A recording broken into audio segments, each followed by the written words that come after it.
Good morning বন্ধুরা, কেমন আছেন? নাসিমাজ রান্নাঘরে আপনাদের সকলকে স্বাগত। আজ আমি করব একটি সাউথ ইন্ডিয়ান রেসিপি, ইডলি। এটি বানাতে লাগবে 3 কাপ আতপ চাল, আর এটার সঙ্গে লাগবে 1 কাপ বিউলির ডাল। এ দুটো আমি পরিষ্কার করে ধুয়ে জল দিয়ে 6 থেকে 7 ঘন্টা ভিজিয়ে রাখবো। এখানে যে চালটা ভেজানো ছিল, সেই চালটা জল থেকে মিক্সচারের বাটিতে তুলে দিচ্ছি পেশার জন্য।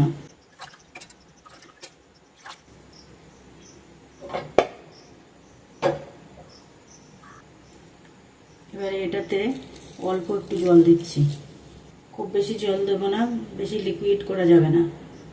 ঢাকাটা বন্ধ করে একটা পেস্ট বানিয়ে নেব। এটা এরকম একটু দানা দানা থাকবে, সুজির মতো, পুরো মিহি পেস্ট করলে হবে না। এবার আমি এটা এই প্রেসার কুকারের মধ্যে দিয়ে রাখছি। এই চালটা বাটতে আমার এই ছোটো গ্লাসের 1 গ্লাস জল লেগেছে। এবার আমি ওই বাটিতেই আবার ডালটা বেটে নেব।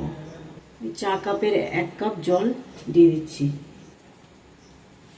পেস্টটাও হয়ে গেছে, এটা চালের পেস্টের মধ্যে ডালটাও দিয়ে দিচ্ছি।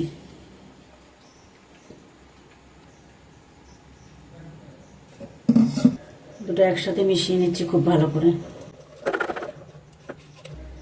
এবার এই চাল আর ডালের মিশ্রণটা ঢাকা বন্ধ করে ওভারনাইট রেখে দেবো।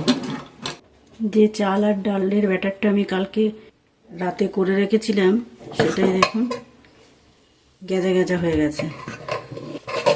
এবার আমি ভালো করে এটাকে ঘুটে নিচ্ছি।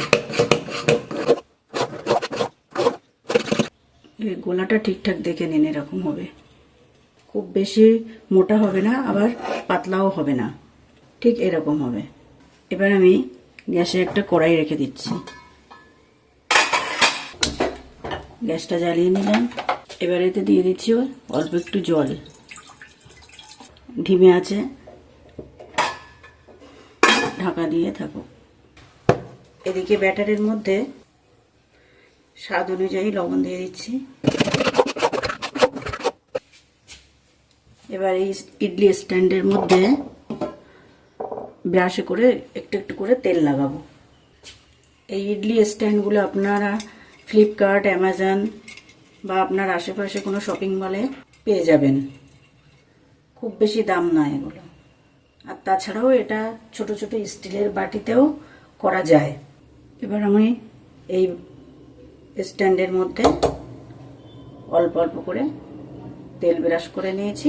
তারপর এই ব্যাটারটা অল্প অল্প করে দিয়ে দিচ্ছি এর মধ্যে।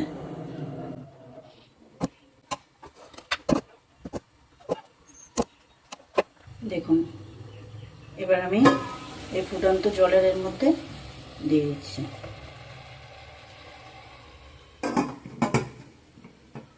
দশ মিনিট এইভাবে ভাপে হবে। গ্যাস এই সময় একেবারে আস্তে দিতে হবে। 10 মিনিট হয়ে গেছে। এবার আমি গ্যাসটা বন্ধ করে দিচ্ছি। টুথপিক দিয়ে দেখে নিচ্ছি পুরো ক্লিন, কাঁচা নেই কিছু। একটা টুথপিক দিয়ে এরকম দেখে নেবেন। ছুরির সাহায্যে একটা একটা করে তুলে নেব। এই দেখুন কেমন স্পঞ্জি হয়েছে। এটা সাম্বার ডাল, চাটনি এসবের সঙ্গে পরিবেশন করতে হবে।